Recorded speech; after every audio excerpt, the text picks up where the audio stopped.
Et nous sommes de retour au plateau pour la dernière partie de cette émission. Nous abordons notre quatrième sujet, Togo, élection. Le gouvernement annonce un nouveau report. Les Togolais étaient appelés aux urnes finalement ce 20 avril pour le compte des élections législatives et régionales. Ce 4 avril devait démarrer normalement la campagne électorale, mais hier, la journée du 3 avril, à travers un communiqué, la présidence de la République annonce donc ce report de l'élection. Il y a un report, on en saura plus peut-être dans les jours à venir, sauf que dans le communiqué, je vais vous lire juste une partie du communiqué, le président a eu un entretien à accorder donc une audience au bureau de l'Assemblée nationale, et vers la fin dans le communiqué de la présidence, en réponse au bureau de l'Assemblée nationale, en réponse plutôt, le bureau de l'Assemblée nationale a souhaité disposer de quelques jours pour engager de larges consultations avec toutes les parties prenantes de la vie nationale. En conséquence, le gouvernement procédera à un léger réaménagement du calendrier des élections législatives et régionales, initialement prévu le 20 avril 2024. C'est un communiqué donc de la direction de l'information et de la communication, donc de la présidence de la République togolaise. On s'attendait à ce que la campagne électorale s'ouvre ce jeudi 4 avril. On va encore devoir patienter pour quelques jours. Là, vous nous parlez parce que nous sommes candidats. Non, je parle en tant qu'invité. Non, bien sûr. Non, justement, parce que là, oui, on s'embêtait, j'en viens. Mais on ne peut pas cacher non plus qu'on est candidat. Non, la question, la réponse, là, voici. Je commence. On s'apprêtait à aller en campagne, voilà, en tant que candidat, vous avez compris. En tant que candidat à cette campagne, quand nous avons été surpris, ce 3 avril, que la campagne, les élections sont reportées à une date ultérieure qui n'est pas fixée. D'abord, un flou total, parce qu'on ne sait pas quand les élections auront donc lieu. Et pour ce qui est évoqué, la raison évoquée, c'est qu'il faut une large consultation sur le sujet de la nouvelle constitution. Concertation populaire. Alors, moi, il y a une observation la première observation, c'est que ceux qui sont élus, ceux qui étaient à l'Assemblée nationale, sont des élus du peuple et sont censés travailler pour ce peuple. Ils le savent très bien. Mais c'est eux qui sont allés voter une loi que le président leur renvoie pour réélecture et finalement demande une consultation populaire. Alors, pour ce qui implique que les députés à l'Assemblée nationale n'ont pas su qu'ils ont été élus par les peuples pour travailler dans l'intérêt des peuples. Ça, c'est d'entrée, c'est ça. Donc, ils ont raté leur mission en tant que députés élus par les peuples. Puisque c'est maintenant qu'il faut revenir consulter le peuple. Pourquoi les députés, face aux documents qu'on leur a présentés, n'ont pas évoqué le fait qu'il faut consulter d'abord? Ils ne l'ont pas dit. Et c'est maintenant, c'est le chef de l'État qui leur rappelle la mission pour laquelle ils ont été élus. Et c'est un véritable scandale. D'entrée, c'est un scandale. Alors, les élections n'auront pas lieu. Nous avons beaucoup engagé des dépenses. Les candidats sont déroulés, sont déployés à l'intérieur. Comment ça va se faire? Là, ce n'est que juste le syndrome de report de Macky Sall. C'est un syndrome de report. C'est à la veille qu'il avait fait. Pour Macky Sall, c'était la présidentielle. Oui, mais non, mais le dénominateur commun ici, c'est à la veille. Okay. C'est ça le dénominateur commun. Par rapport au début de la campagne. Ça, c'est le dénominateur commun que nous avons. Et donc, du coup, on se pose la question, quelle est la priorité entre organiser les élections, avoir une nouvelle Assemblée nationale et avoir une autre constitution? Quelle est la priorité? Alors, pasteur, la question aujourd'hui, c'est quelle est la priorité? Alors, moi, je vais vous poser. Ne me posez pas encore. Je n'ai pas encore terminé. Non, je n'ai pas encore terminé. Vous permettez que je termine. Je termine en ce sens pour dire que le calendrier électoral qui devait, c'est-à-dire les élections législatives qui devaient avoir lieu depuis décembre, ne l'ont pas été.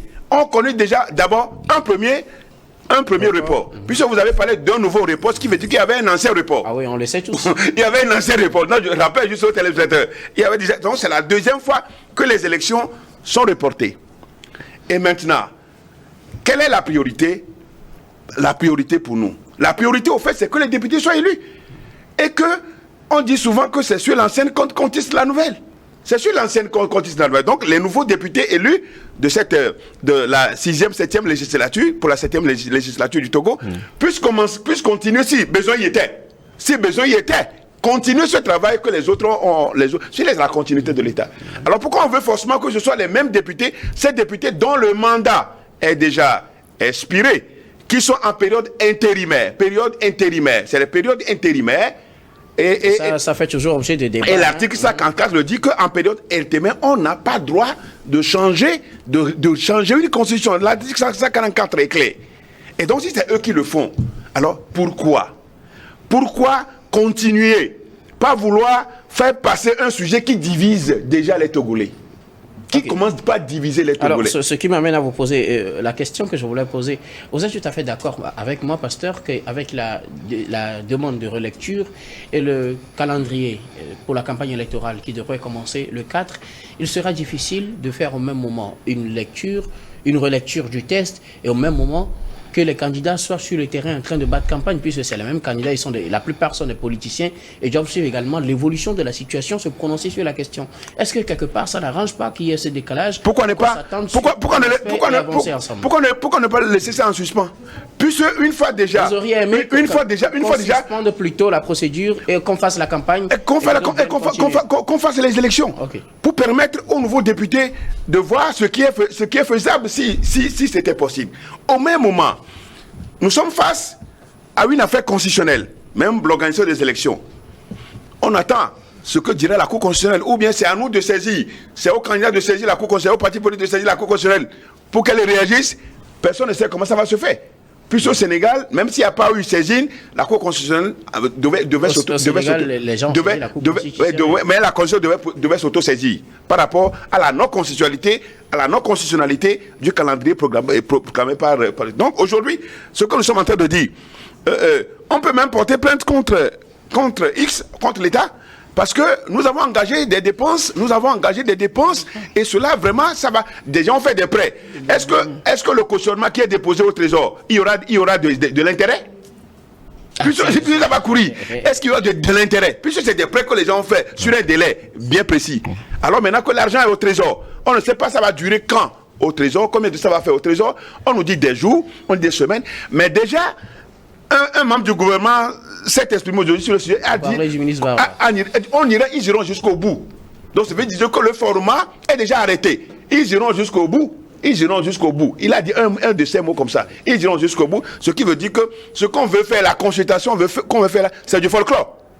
La consultation là. C'est vous qui l'interprétez. Oui, moi je dis la consultation c'est du folklore pour faire passer. On s'est rendu compte que le sujet suscite beaucoup de réactions. Oui, si on n'avait pas voulu, faire passer le sujet à force, on aurait suspendu tout et aller aux élections, avoir de nouveaux députés pour pouvoir continuer.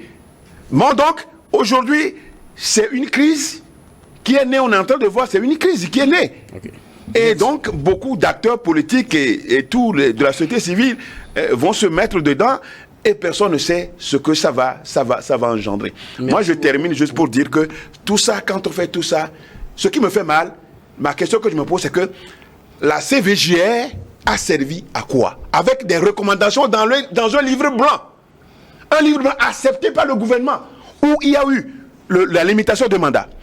Alors, je reviens sur ça pour dire, la limitation du mandat, on vient juste d'adopter il y a une révision. Où on est en deuxième lecture, vous venez de... Non, je ne parle pas de la Constitution même en cours, la Constitution même en vigueur. On vient à peine de faire un mandat. On n'a même pas encore fini un mandat. Le premier mandat de la révision qu'il y a eu. Vous parlez du mandat présidentiel. On est entré, c'est la première. Avec la révision de la révision. Nous sommes sur le premier mandat. On n'a même pas encore fini le premier mandat. On change encore en un autre régime. Mais qu'est-ce qui fait courir la question? Qu'est-ce qui fait courir ce qui nous dirige? C'est la question que je me pose. À vous, pasteur. Alors, je viens à vous, Emmanuel. Vivien, Tommy, le gouvernement a annoncé un nouveau report des élections régionales et législatives. C'était ce mercredi. Dans la pratique et suivant les normes, qui convoque le corps électoral, c'est le gouvernement. Qui propose la date des élections, c'est la CENI. Nos tests disent la CENI propose et le gouvernement décide. Maintenant, c'est vrai que le gouvernement a ce pouvoir de reporter. Maintenant, qu'est-ce qui presse tant pour qu'on se donne à un troisième report? Parce que les élections étaient censées se dérouler en principe avant le mois de janvier. Et après, on a fixé une date. Le 13, le 13 avril. Le 13 avril. 13 avril. Le 20. Et une deuxième ou troisième date, le 20 avril. Alors, c'est à la veille de la campagne que le gouvernement ou la présidence annonce le report. Le report, je pense que cela crée un petit souci, surtout pour... C'est un grand souci. Bon, on va le dire sportivement, surtout pour les formations politiques, pour les indépendants, pour ceux qui sont en liste pour ces élections. Vous savez, quand vous vous présentez dans une zone comme Dapaon, vous n'allez pas attendre, par exemple, la veille, le 4, le jour J, pour déployer vos éléments sur le terrain. Déjà, vous imaginez ce que c'est que de déployer des éléments sur le terrain. La loi du Togo, le code électoral parle d'un dépassement qu'il ne faut pas faire. Et je dis, quand dans notre constitution, dans nos tests, la loi dit qu'il ne faut pas dépasser 500 millions pour les élections présidentielles, il ne faut pas dépasser 10 millions pour les élections régionales, il ne faut pas dépasser 10 millions pour les élections sénatoriales. Il ne faut pas dépasser 5 millions pour les élections locales ou municipales. Ça veut dire que le législateur même a conscience que si tu veux aller aux élections régionales, tu ne peux pas être en bas de 10 millions. Et donc, ça, vous imaginez à peu près ce que les gens dépensent sur le terrain. Si tu veux être à l'Assemblée nationale pour les élections, tu ne peux pas dépasser moins de 10 millions. Puisque la loi même dit de ne pas dépasser 10 millions parce qu'on sait la fourchette.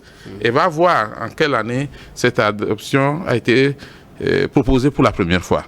Alors aujourd'hui, le problème qui se pose, c'est que les acteurs et les observateurs se posent la question de savoir qu'est-ce qui presse tant pour cette nouvelle constitution. Pourquoi on ne prend pas le temps nécessaire pour effectivement faire la consultation, la réflexion, s'entendre sur les points et aller à quelque chose de consensuel. Et là, je reviens à l'article 59 de notre Constitution telle que modifiée, la Constitution de 1992 telle que modifiée en 2019. Et l'article 59 de cette Constitution dispose clairement: le président de la République est élu au suffrage universel, libre, direct, égal et secret pour un mandat de 5 ans renouvelable une seule fois. Cette disposition ne peut être modifiée que par voie référendaire. Le président de la République reste en fonction jusqu'à la prise de fonction effective de son successeur élu.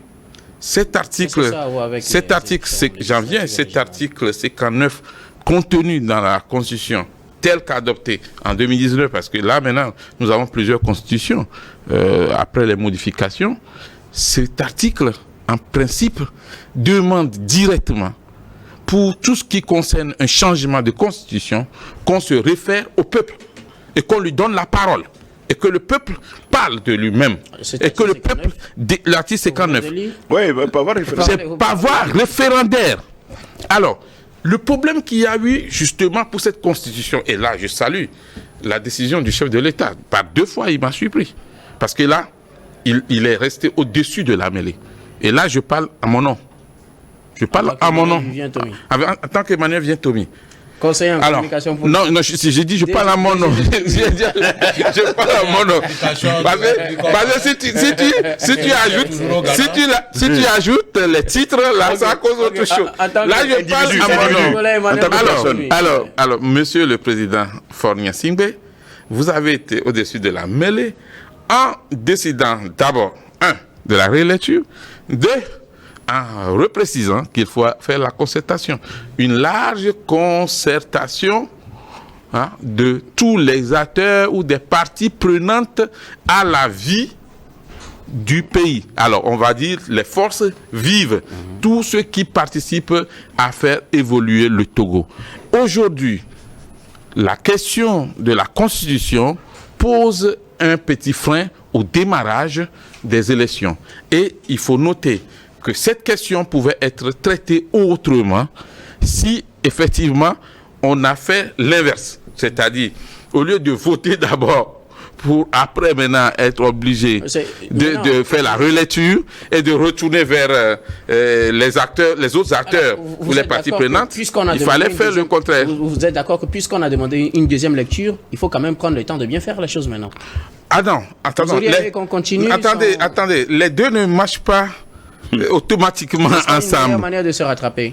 On a demandé une relecture, ça veut dire quoi en réalité? Ça veut dire qu'il y a des choses qui clochent, qu'il faut revoir, telles que adopter, ça ne répond pas à certaines normes ou à certaines demandes ou attentes. Maintenant, quand on demande une large consultation, ça veut dire que toi qui es de la société civile, toi qui es des médias, toi qui es des syndicats, tu peux être aussi consulter et donner ton avis sur le test. Sauf que... Parce que c'est pas mieux que rien. Sauf que le test, c'est même rare. Un test qui est adopté par l'Assemblée nationale et qui est rare, je crois qu'on se moque des Togolais. Et merci ça, beaucoup. Je parle en tant que moi.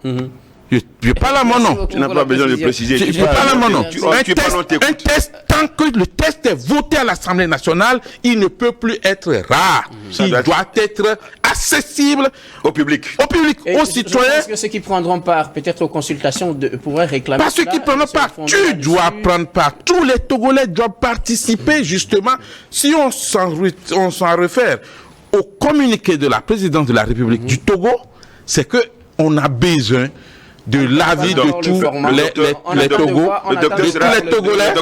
Alors, moi, je dis tout simplement, je dis simplement pour terminer que sur ce point, il est très important que tous les citoyens se sentent concernés. Il ne s'agit pas de dire, oh, ils vont encore changer, c'est pas ils vont changer, c'est ton pays à toi, c'est notre pays à nous tous. Faisons des propositions pour, si le test doit passer, qu'on améliore effectivement ce test et que ce test réponde aux aspirations profondes des Togolais. Mais dire que, ben, écoutez, quel que soit ce que vous allez faire, c'est déjà passé, non. Et enfin, aux dirigeants, de ne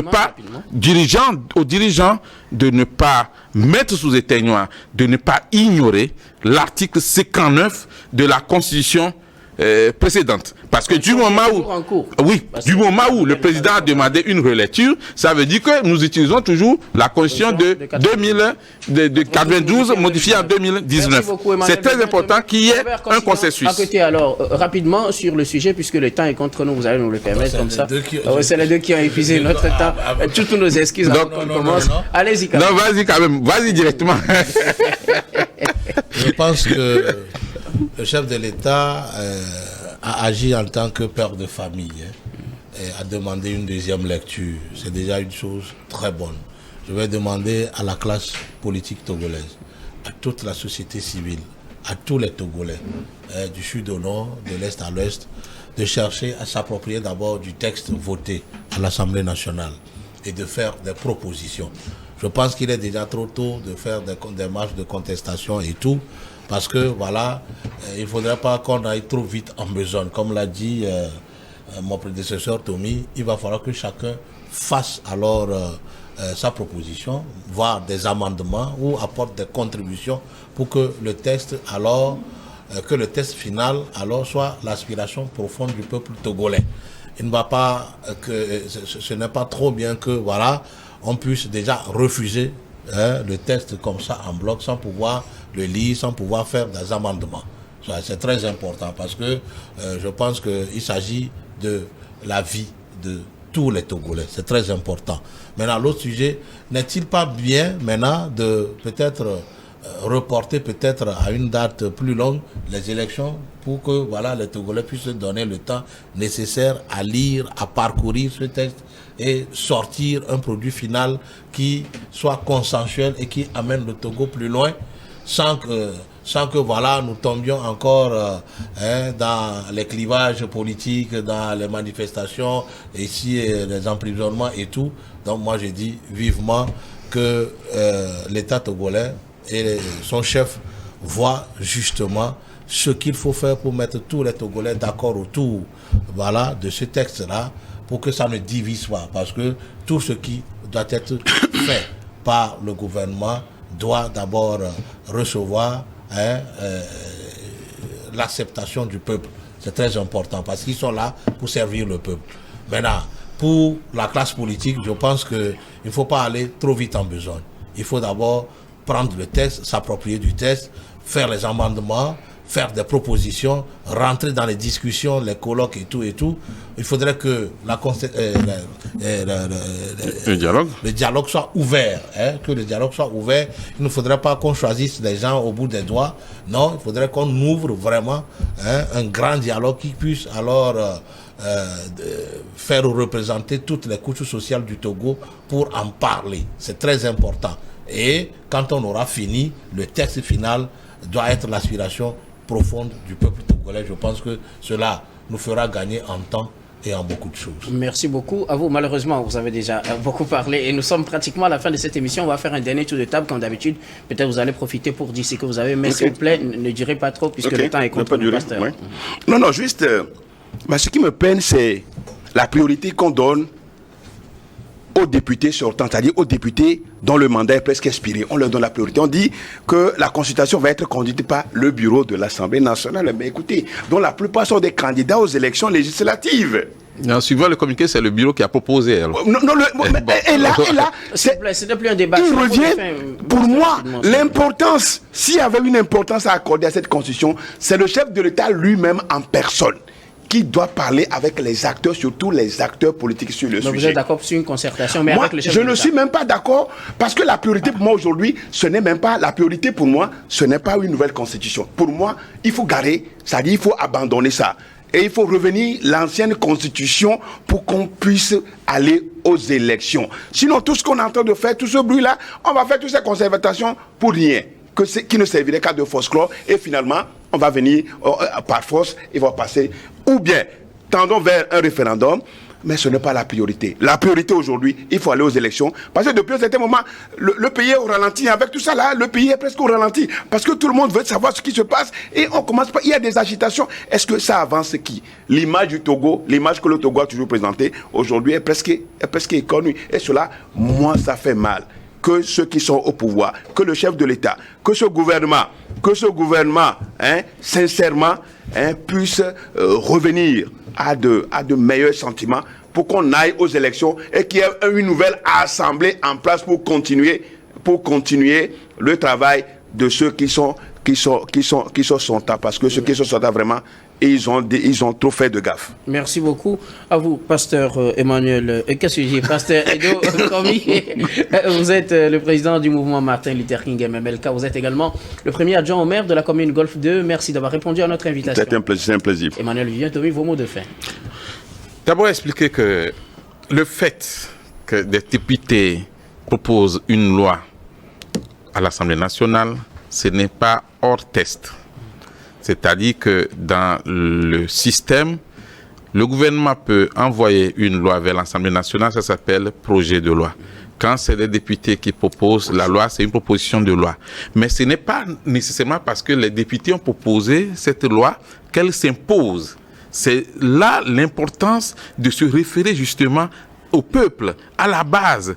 Et donc, c'est en cela que je salue cette décision du président de la République de dire nous devons ouvrir de faire de larges consultations, écouter les autres et que les autres aussi amendent. Et c'est le moment de demander effectivement aux forces vives de la nation togolaise d'apporter leur contribution à ce test. Si au finish les amendements dépassent même le test qui est proposé à une hauteur donnée, on va voir que, écoutez, il faut reculer, il faut attendre un peu.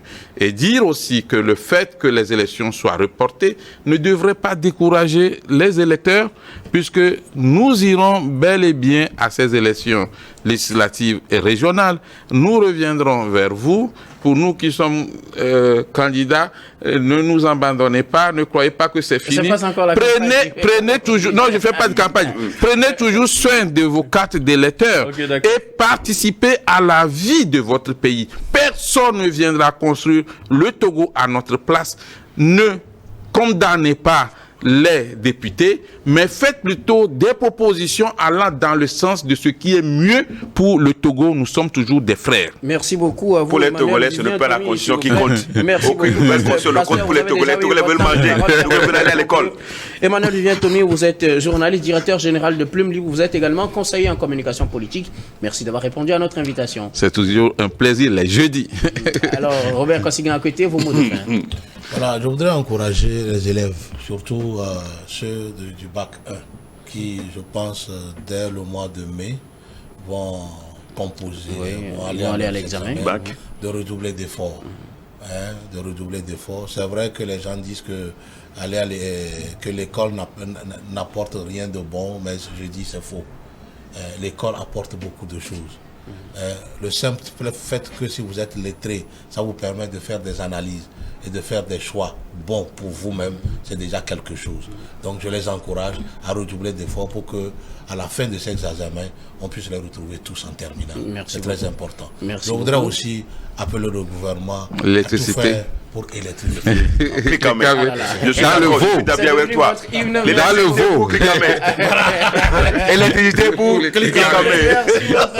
À vous, Robert Kossiguen, à côté. Dans le veau. Dans le veau. Merci beaucoup pour la précision. Je rappelle que vous êtes analyste politique et président de l'Alliance Jeunesse Développement AJD. Merci d'avoir répondu à notre invitation. Nous disons également merci à toutes les équipes techniques et rédactionnelles qui nous ont aidés à préparer et à présenter cette émission. Merci beaucoup à vous, Fofo Golo, à la caméra, à Hervé Tatagan, à la réalisation, puis à Christian Obanikwa, à la diffusion. Grand merci à vous, très chers téléspectateurs, de nous avoir suivis. Je vous retrouve demain avec le même plaisir pour un autre numéro.